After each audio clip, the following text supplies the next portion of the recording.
Good evening, Michael Bousfield, if you were not able to hear me, Chairman of the Music Club of London. Welcome to our first Zoom event. A shame we have to do these, but COVID has starved us of this sort of event for way too long.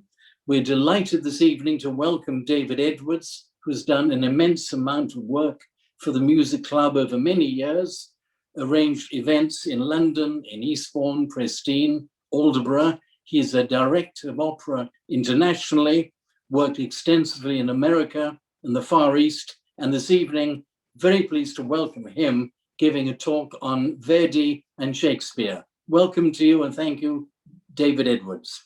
Great. Good evening, everyone. How lovely, how different, and how extraordinary to be seeing you all here this evening. Thanks for joining us, and thank you, Michael, for your welcome. We're going to talk about Verdi and Shakespeare, and I thought we should begin with some music. So, because we are the Music Club of London. Written in 1846, we're going to start with the prelude to Verdi's Macbeth.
So in a very short prelude, that's 3 minutes of music, Verdi sums up the moods and the colours of the Scottish tragedy that is about to unfold.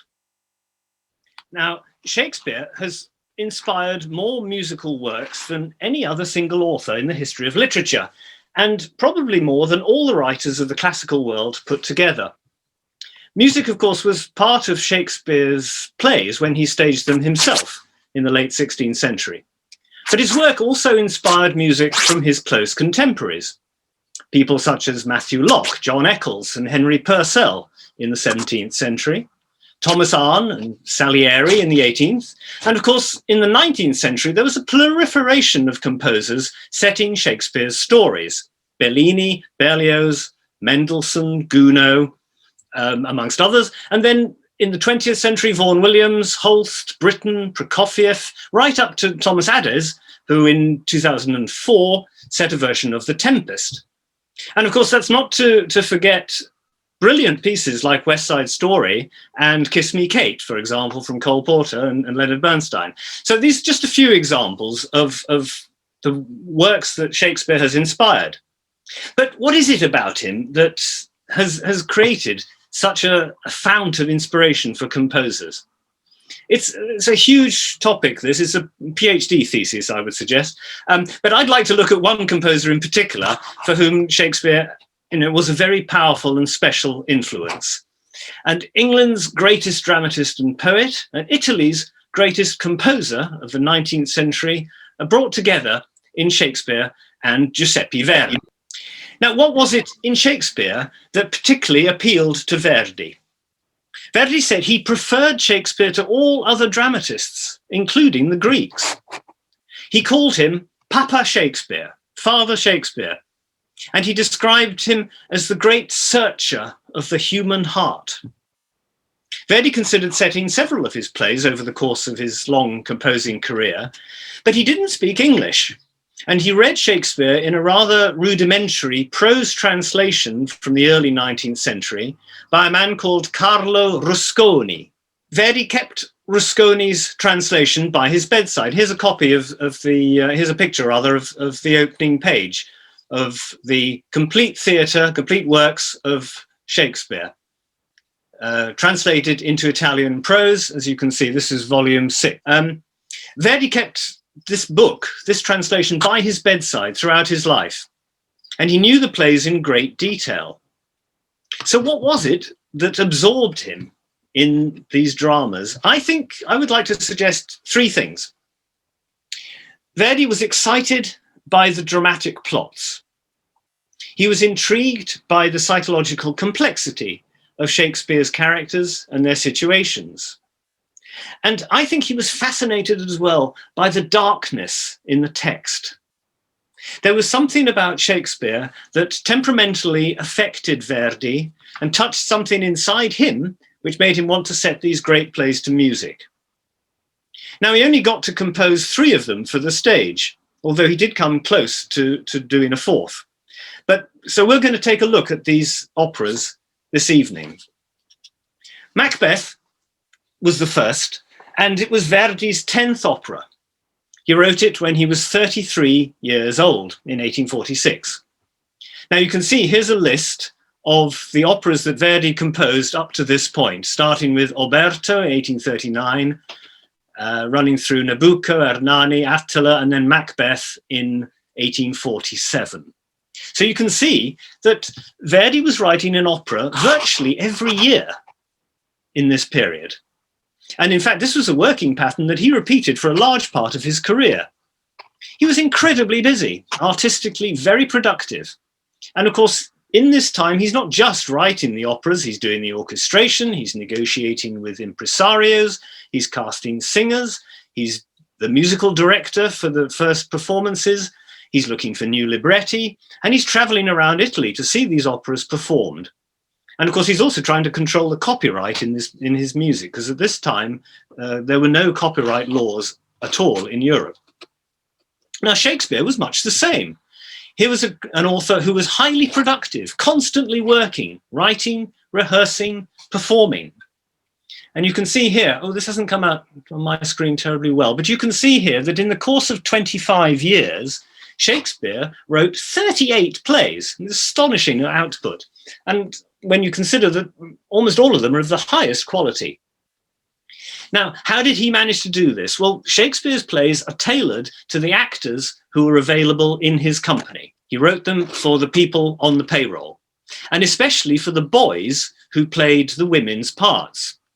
So you'll find in Shakespeare that the plays where the women's roles are fairly small is because there weren't boys available to act those female roles. And in a sense, Verdi's approach was very similar. He wrote his music, he wrote the parts specifically for the singers who were engaged by the opera impresarios. And of course, Verdi also had a great say in who those singers were going to be. Now, Macbeth gives us a great example of Verdi's working methods. Here's Verdi in 1843, aged 30, writing Macbeth for the Teatro Francesco Maria and a man called Count Andrea Maffei.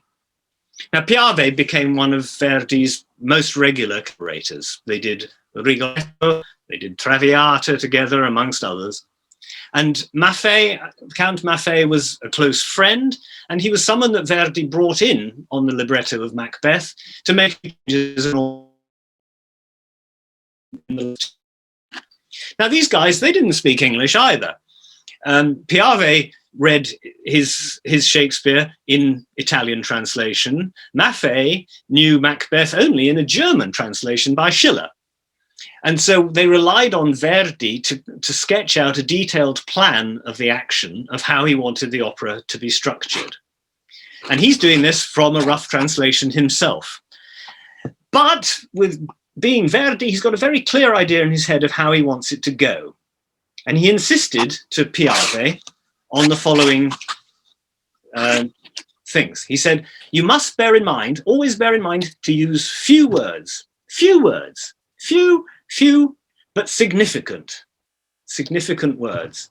And all the time during the writing of this opera, and indeed all the others they did together, he's constantly telling Piave that he wants less text, cut. Verdi wants it to be slimmed down right until it's the essence of the Shakespearean drama. He knows that his music can tell the story of power and ambition, of darkness and death very powerfully, and he doesn't need too much text. So we're going to hear an example of how that came to reality now from Act 1 of the opera. Lady Macbeth is waiting for her husband to return from killing Duncan. She hears the cry of an owl as Macbeth hears. I have done the deed, he says. But of course, he's failed to kill the king's guards who are sleeping in the next room, who woke up and said a prayer while he was murdering the king. He continues, methought I heard a voice cry, sleep no more, Macbeth does murder sleep. Well, Lady Macbeth takes the dagger from him and goes to smear Duncan's blood on the two guards. When she returns, Macbeth's mind is starting to disintegrate. Will all great Neptune's ocean wash this blood clean from my hand, he cries. She upbraids him for his cowardice and drags him away. Listen to this.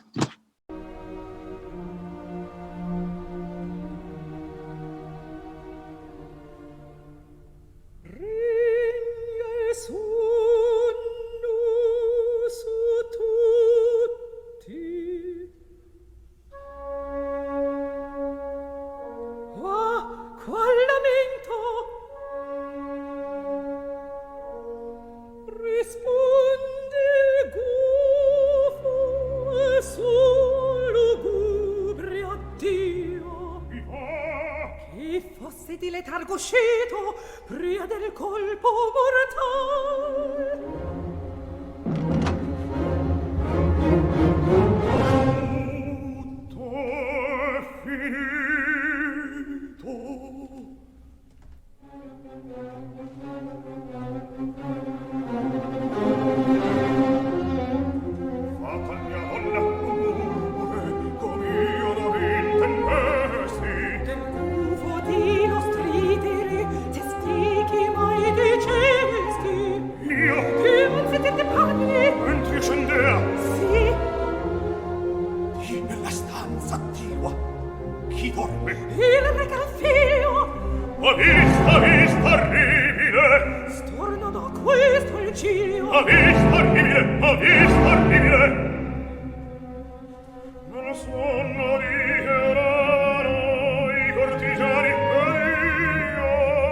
So that was Shirley Verrett and Leo Nucci as the Macbeths, conducted by Riccardo Schai.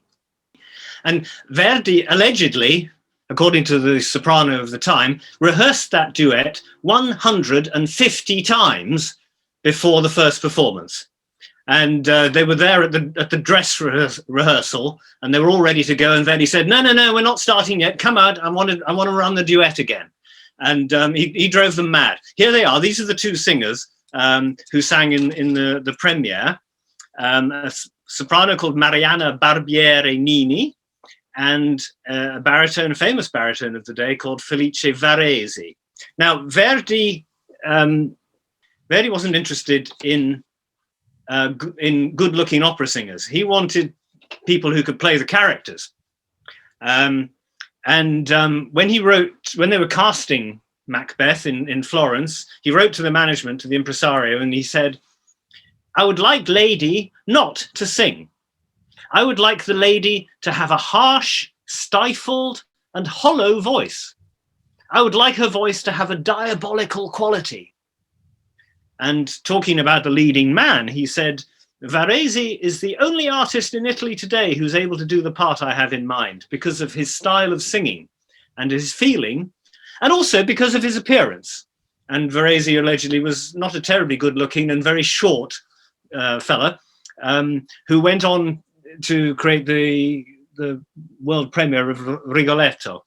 So he was already on Verdi's list of not the best looking opera singers. But he didn't mind. Verdi didn't mind. He didn't want conventional performances.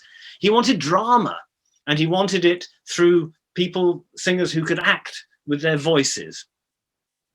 And he got them in these two performers. And I must say, I think Leo Nucci and Shirley Verrett in that film really concentrate, really focus their acting ability, so you can see in their eyes what's going on and listen to their words. And that's the sort of opera acting that Verdi was always passionate to achieve. What did they look like in 1847? Well, here's a picture of the costumes for the first performance, first production, and they're pretty traditional looking. It's the sort of thing that we'd expect in a period Shakespeare production even today. There's the King or Queen of Scotland, well, as would be. Costumes from the first production in Florence in 1847. And we've also got a design here in the next slide of the opening scene of the opera, the witches scene. And you can see here the witches gathered round the cauldron on the right, and to the left, by the entrance to their cave, you can see Macbeth and Banquo. And we're going to listen to some music with this slide in a minute. Verdi cut out many of the smaller roles in Shakespeare's play. There's no conventional love interest in the play or in the opera, which of course was unusual in Verdi's time. The tenor role of Macduff is relatively small. Verdi insisted that there were really only three major protagonists in the opera: Macbeth, his wife, Lady Macbeth, and the witches. The witches were the third major protagonist. And the theatre that he was writing this for, they wanted something that was written in the Gothic fantastico style. They wanted something that was spooky and supernatural. And Verdi was no man of the church, but his fascination with the supernatural and the diabolical turns up quite often in his operas. And of course, for 19th century Italians, just as for Shakespeare's audience, superstition and witchcraft are very potent forces to be treated with great caution. So Verdi kicks his opera off with this image, and he conjures up a wild and stormy night for his Scottish witches right at the start of the opera. And we're going to listen to Riccardo Muti and the New Philharmonia play the first chorus from Verdi's Macbeth now.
So you can hear there in that music, there's that diabolical, wild, rhythmic, violent energy.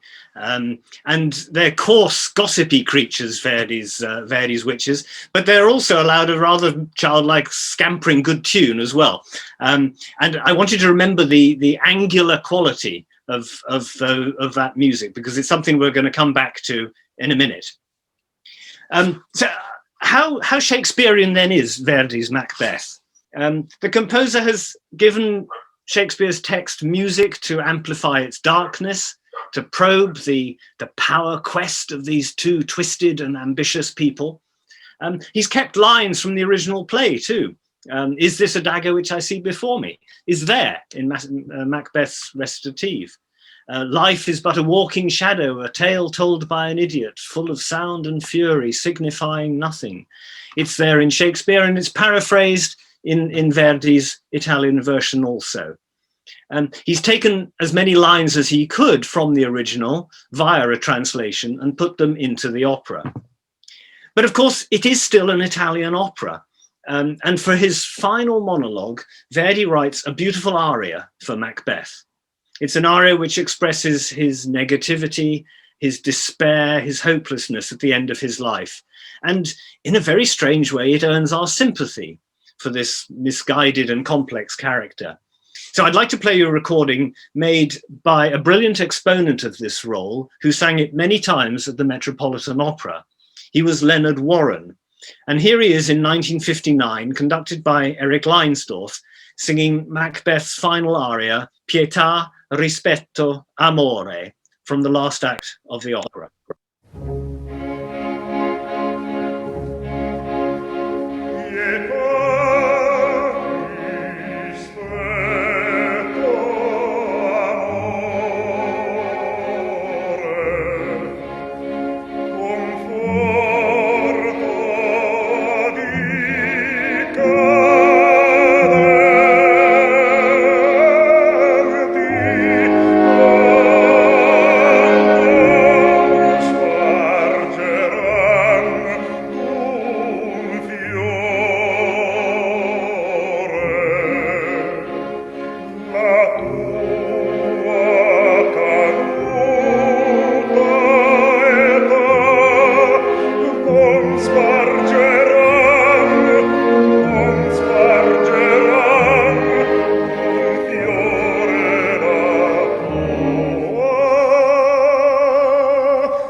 bestemmia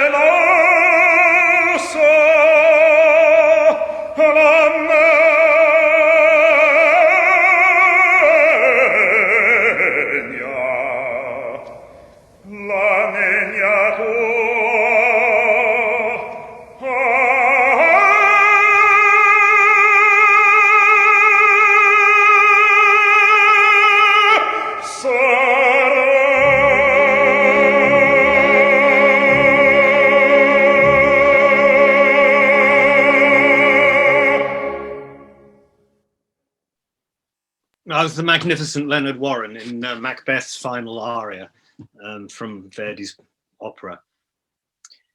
It was to be another 40 years until Verdi set another play by Shakespeare, and that was going to be Otello in 1887. But in the intervening time, he was always thinking about a project which stubbornly refused to become reality.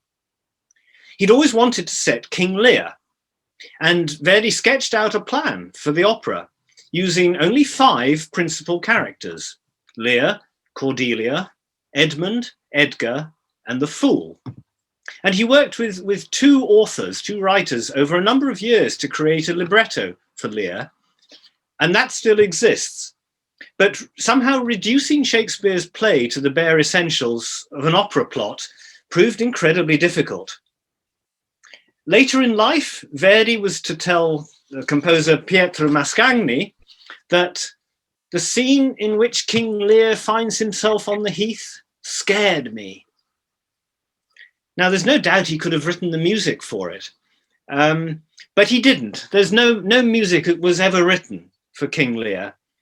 But of course, the major theme of that play, that of the king and his daughters, particularly Cordelia, is central to many other Verdi operas. Here's a list of the main ones. Nabucco, I Lombardi, Giovanna d'Arco, Luisa Miller, Stifilio, Rigoletto, Simon Boccanegra, Aida. All of these contain important father-daughter relationships as an integral part of the plot.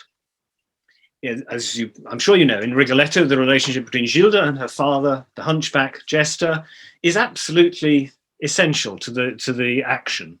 In Luisa Miller and in Aida, we're shown intense relationships between fathers and daughters.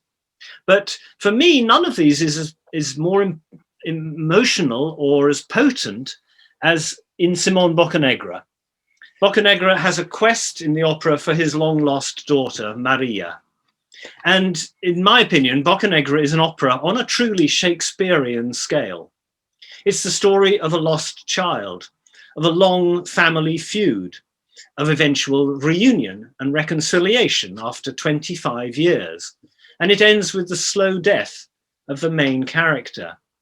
And I want to play you some music from the end of what's called the recognition scene in Simon Boccanegra, where father and daughter are brought together after a separation of 25 years. Listen to this. Figlia tal nome palpito, qual s'emmobrisse i cieli,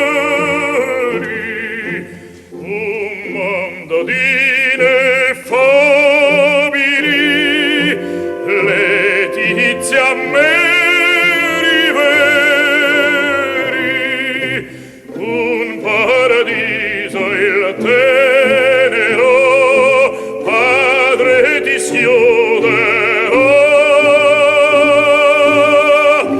di mia corona in raggio, la gloria tua sarà.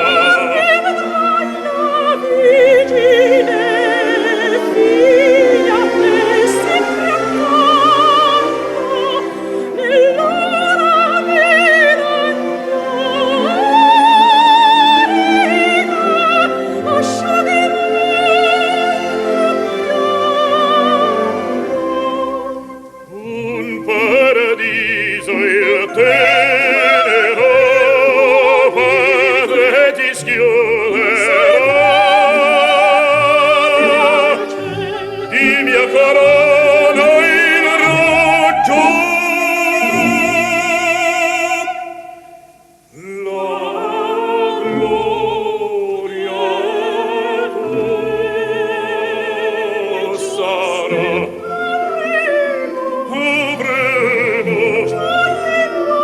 Gioia ramite, note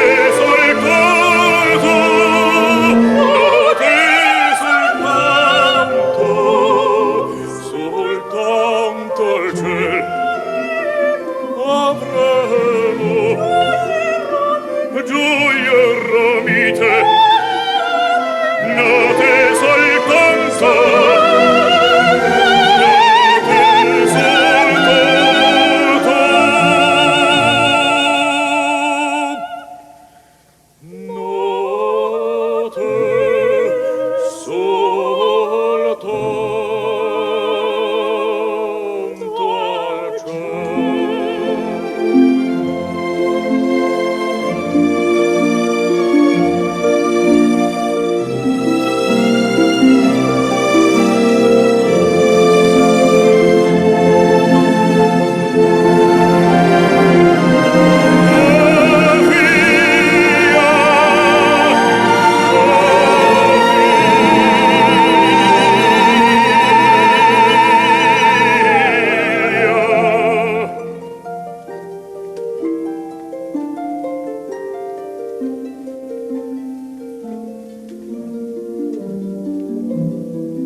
Tito Gobbi and Victoria de Los Angeles in a fabulous recording.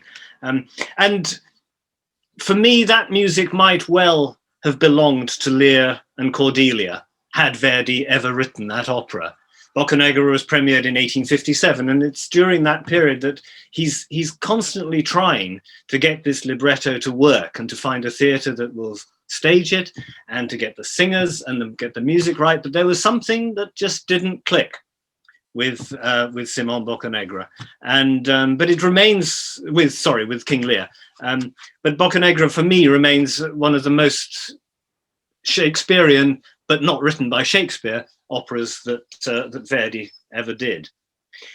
What's important about Boccanegra as well is that Verdi came to revise it in 1880, and it put him in partnership with a man who was to prove vital in creating Verdi's two final Shakespearean masterpieces, Falstaff and Otello. And that man was Arrigo Boito. Here he is, a very elegant looking Italian gentleman. He was already an accomplished author and composer when he met Verdi. He was 30 years younger than the composer, but they became very close friends during a sort of concentrated working time together. Now, in 1880, Verdi hadn't written a new opera for 15 years, since Aida, and he had to be gently cajoled by Boito, this man, and by his publisher, Giulio Ricordi, into composing again. Verdi he wanted to live on his farm. He was in semi-retirement. He kept saying, I'm not interested in writing operas anymore. But if anything was going to get those creative juices flowing again, it was going to be a Shakespearean subject. And Othello turned out to be the perfect vehicle for a late masterpiece from the composer. Here he is with Boito a few years later. And their version of Othello is a radical rewriting of the play. It omits the first scene in Venice, the first act rather, in Venice completely. And it locates all the action at the fortress on Cyprus. Again, as with Macbeth, many of the famous lines are there in Boito's text, but he's reordered it, he's rewritten it, he's taken the spirit of the play and fashioned it into a great Italian opera. Now, for a long time during the gestation of Otello, and it took several years for this project to come to fruition, the working title of the piece was actually Iago. And the reason is quite clear. It's Iago who is the manipulator and the driver of the action. He is the prince of darkness in this opera. And I think that's essentially what fascinated Boito and Verdi about the play.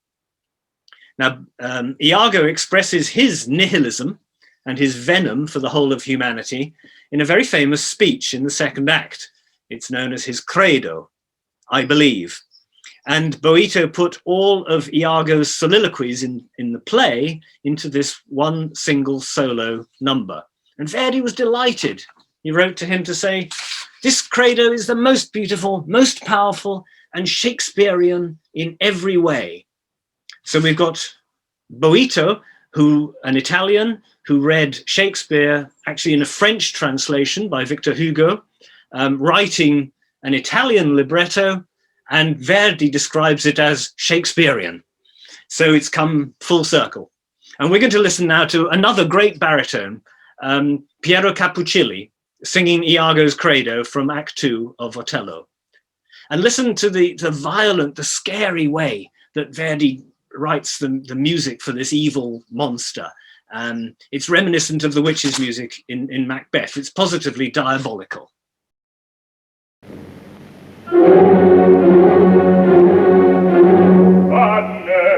La tua metà già vedo, ti spinge il tuo timone, e il tuo timone son io, e me trascina il mio, e quali un credo inesplorato in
Oh, tremendous stuff. Piero Capuccilli in the old production for the Royal Opera, conducted there by Colin Davis, on tour in Manchester in 1981. And the Otello was Charlie Craig, the great British tenor, who made a huge career singing Otello, mainly, I'm sad to say, in Europe rather than at home. But Capuccilli, they're distilling the essence of the darkness and the malevolence of Verdi's music. So, my question again, how Shakespearean is Verdi's Otello? And one must say that the emphasis is very different from the play. Boito removed almost all of the racial insults that Desdemona's father Brabantio throws at Otello. Brabantio as a character doesn't exist in the opera. Verdi said that for him, the colour of Otello's skin was not an important issue. What he was concerned with was the manipulation of jealousy and the operation of evil in the play, the darkness. And as you just saw, Iago's final words there on the next slide. And then death is the void, death is nothingness, it said. And heaven is a complete fabrication, it's an old wives' story. This I think is what really attracted Verdi and Boito to the Shakespeare. Verdi said himself, he said, Otello, he's okay, he loves, he's jealous, he kills, and he gets killed. But it's Desdemona who is Iago's real adversary in the opera, even though the two of them only speak to each other once. Desdemona's character has become very much transformed in the opera into a type of revered Italian Madonna, different to the resolute and strong-willed character in Shakespeare. And of course, when she's knocked to the floor by Otello in the third act, rather than rushing away like she does in the play, she leads a magnificent ensemble for the whole company of Venetian ambassadors. Otello is portrayed as an outsider to Venetian society. He's a victim of his own destructive and neurotic impulses, and is arguably less heroic and more emotionally vulnerable than he is in Shakespeare. And I want to play you now from the third act. I want to play you Otello at his lowest point, lamenting, as he believes, the loss of his wife's fidelity. Listen to this music, and again, you can hear the depth and the darkness and the anger, the anguish behind the writing.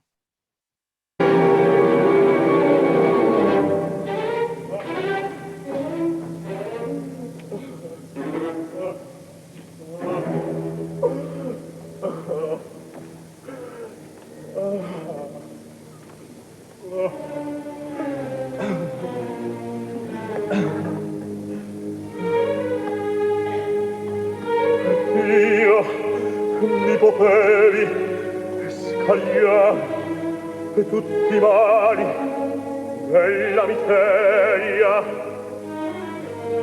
e la vergogna.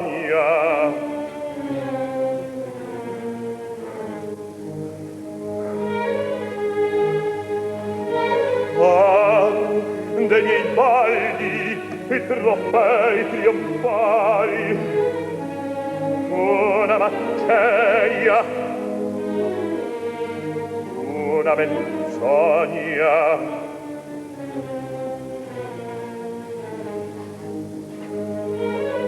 E avrei portato la croce crudel t'abbraccia e monte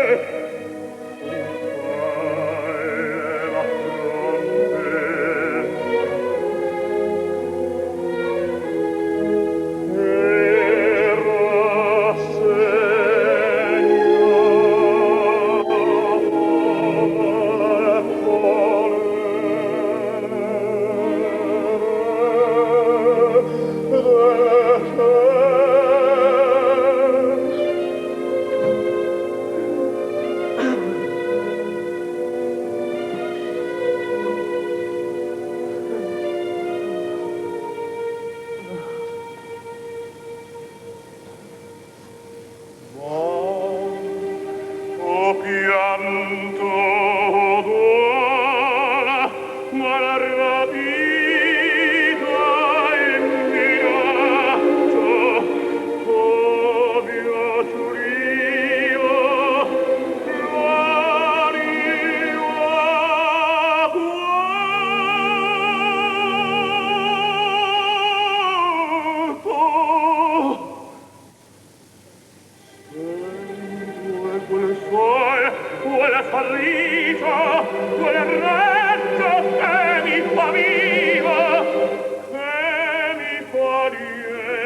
Placido Domingo there at the Met, conducted by James Levine, with Juan Pons as Iago rushing in at the end to tell him that he's about to prove Desdemona's guilty liaison with Cassio. Now, after Otello premiered at La Scala in 1887, Verdi refused to compose another note. He was retiring back to the farm at St. Agata, and he was going to dedicate himself to good works for the local population, and he was going to build a retirement home for musicians in Milan, what would soon become the Casa di Riposo, which is still there in operation. At least that's what he said in public. But Boito and Ricordi, they sensed that he still had one more opera in him. But it had to be Shakespearean, and it had to be a comedy. And very brilliantly, Boito took 3 Shakespeare plays and extracted material for a new libretto around the character and the amorous exploits of Sir John Falstaff. Now, there are lines from Henry IV, Parts 1, Part 2, and the basic scenario from The Merry Wives of Windsor in Boito's libretto, and it was just what Verdi needed to put pen to paper for one last time. But even while he was writing the opera, he maintained secrecy and denial. I can assure you that Otello is my final work. My decision is irrevocable. At my age, it is better to be silent, he said. Well, he was, in his late 70s. He was feeling a little tired, but Shakespeare got him all fired up again. And Verdi said he was writing fugues just for his own amusement. But of course, one of these will turn up at the end of Falstaff. And the opera Falstaff is a remarkable thing because it's Shakespeare transformed by Boito into something incredible, amazing. But it echoes, it resembles, and it could even have been written by Shakespeare himself. It's an extraordinary amalgamation of the original transformed into something of which I'm sure Shakespeare himself would have been pleased. And of course, the other thing that's brilliant about Falstaff is that Verdi's able with music to do something that even Shakespeare couldn't do, which is to get 9 people to sing all at once and still to be heard individually. So we're going to listen to the end of Act 1, Scene 2 now, where we see the Merry Wives in one group, their menfolk in another, and both parties conspiring separately, but along the same lines as to how to outwit the fat knight. And above them, young Fenton sings rapturously of his love for Nanetta.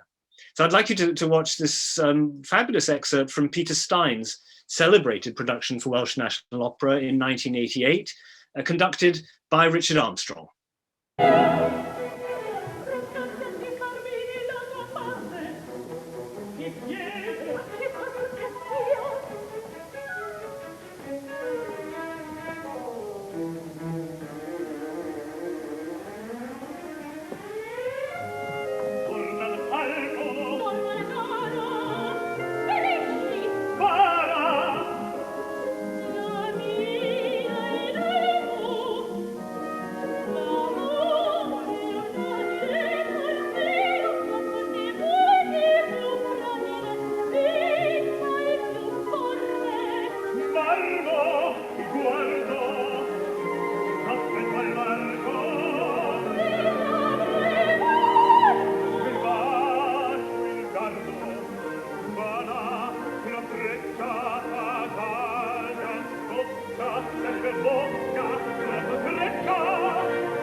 mi sfoggia, ma Nilo questa terra. Diceste che li alloggia, dove? Alla giarrettiera. A noi m'annuncerete, ma con un falso nome. Vos avete come lo figlio vengarete, ma non una parola. In cielo non mi ingolfo. Io mi chiamo Bardolfo. Io mi chiamo Pistola. Siamo d'accordo. L'arcano custodirem. Consorve muto. Siamo d'accordo tutti. Sì, tu alla mano.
So Falstaff, the opera, shares a source with Shakespeare. But as Verdi pointed out, it's from a much older tale. He said this on the next slide.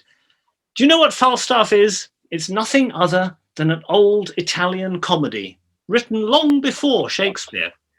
And Boito wanted to return to the original source.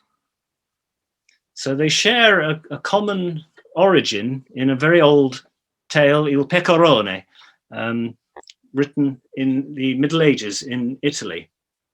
And of course, there is a hint of darkness in Falstaff as well. Great comedy always has a darker undertow. And the theme of jealousy emerges again, as Mr. Ford is tortured by insecurity over his wife's fidelity.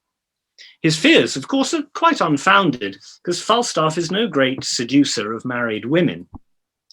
But as we watch the elderly fat knight deluded by his own fantasy of his sexual attractiveness, we must wonder if he's really a serious threat to the moral stability of the citizens of Windsor. I doubt it. But does he really deserve his dunking in the River Thames? Well, it's a cruel thing to do, throwing a fat man in a laundry basket into a river. And as he sits outside the pub afterwards to dry out, his view of the world is understandably bitter and rather bleak. He says, Mondo ladro, mondo rubaldo, thieving world, wicked world, criminal world, non c'è più virtù, there is no virtue left. Tutto declina, everything's going downhill. And so there's the darkness in Falstaff too.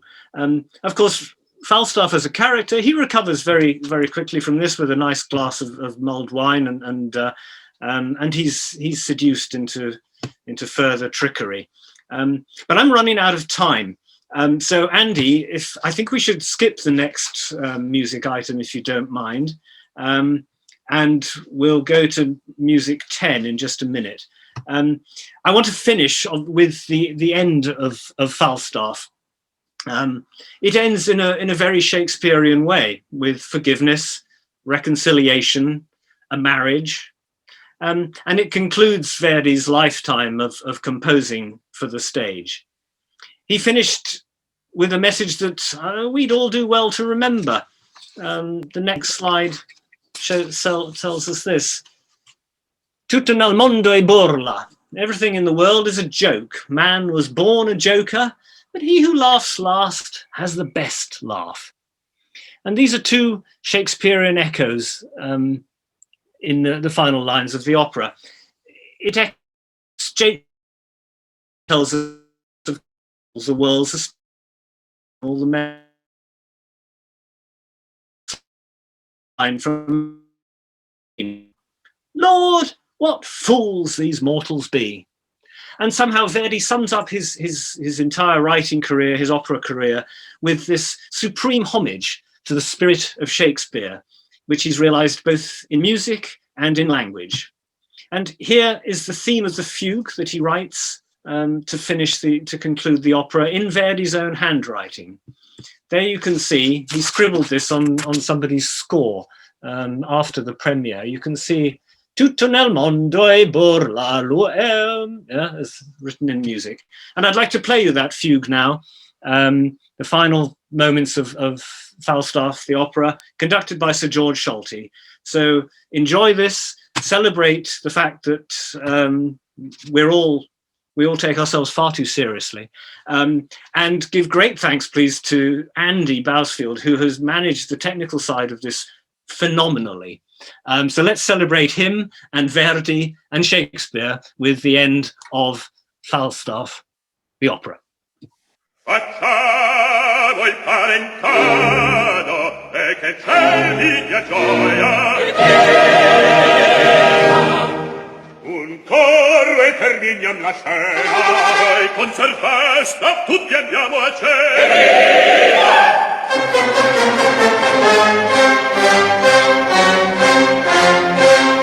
Tutto nel mondo è burla l'uomo. E nato burloni, burloni, burloni. Tutto nel mondo è burla l'uomo. E nato burloni, burloni, burloni. Tutto nel mondo è burla l'uomo. E nato burloni, burloni, burloni. E nato burloni, burloni, burloni. E sul cervello, sul cervello, sul cervello.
tutti gabbati, tutti gabbati.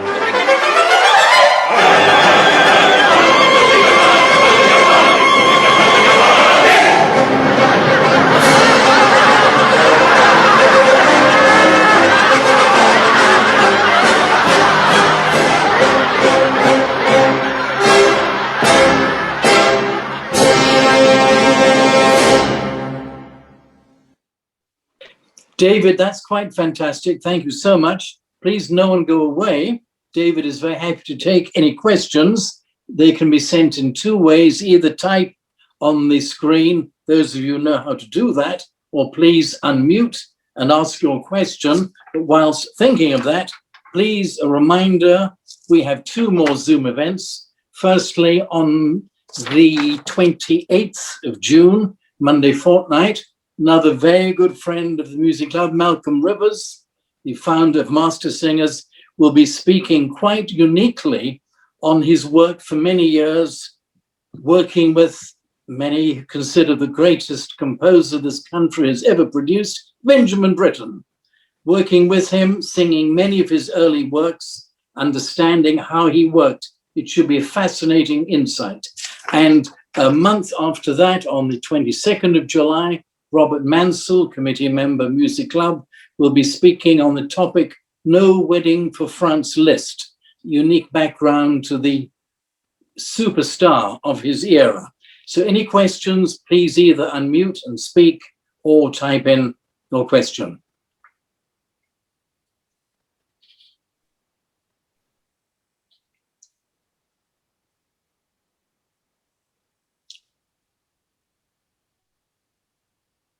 If any know how to unmute. Let me ask a question first of all, if I may. David, very interesting when you mention the father-daughter themes. But I remember you produced La Traviata one time, which you did not name, and it's essentially about father and daughter, but the daughter does not appear in the opera, but in your production, she did, which I thought was a masterstroke.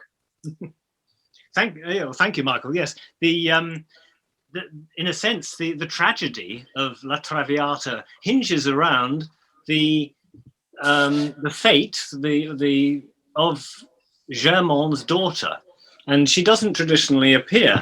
But when Father Germaine approaches Violetta in the second act to ask her to renounce her relationship with his son Alfredo, it is in order that his daughter can be married without the stain on the family reputation of Alfredo consorting with a prostitute.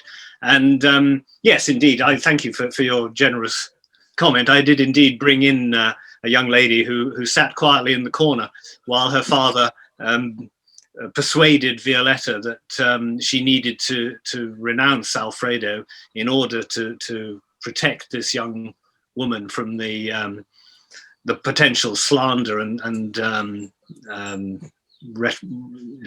dishonor that union would bring. So yes, indeed, even in La Traviata. And the interesting thing is, of course, that scene between Violetta and Germaine finishes with Violetta saying to Germaine, embrace me as a daughter.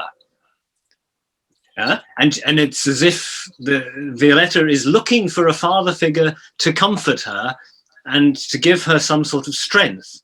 And of course, it's whether he does embrace her or not is not really important. But she asks him to. And again, you're absolutely right. The theme of the daughter and the father is still there in La Traviata, and indeed in many other Verdi operas. I think our host, and thank you again, Andrew, for looking after everything. I think you've now unmuted. So if anybody else would like to ask a question, please do so.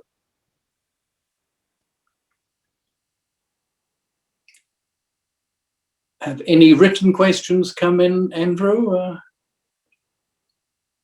No, I think you covered this topic so exhaustively, David. And I just say that if we do have a final slide, if anybody wishes to write to me.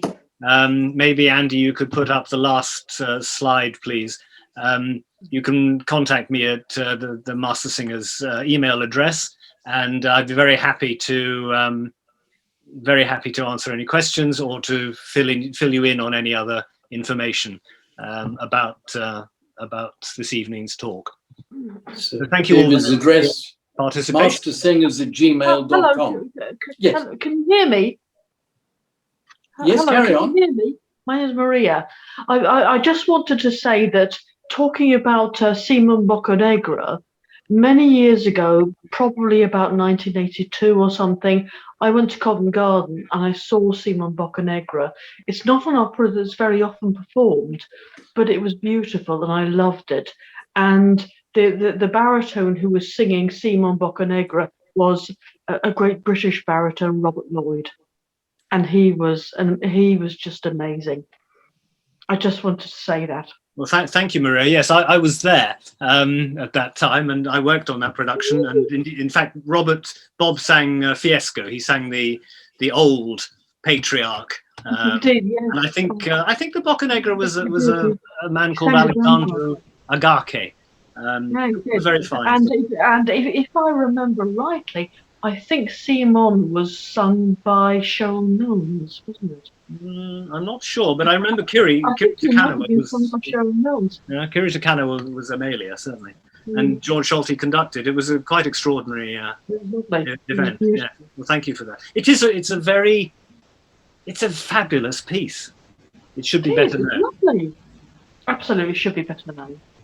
Okay. Thank you. Right. Lovely. Thank you. You're very welcome. Thank you.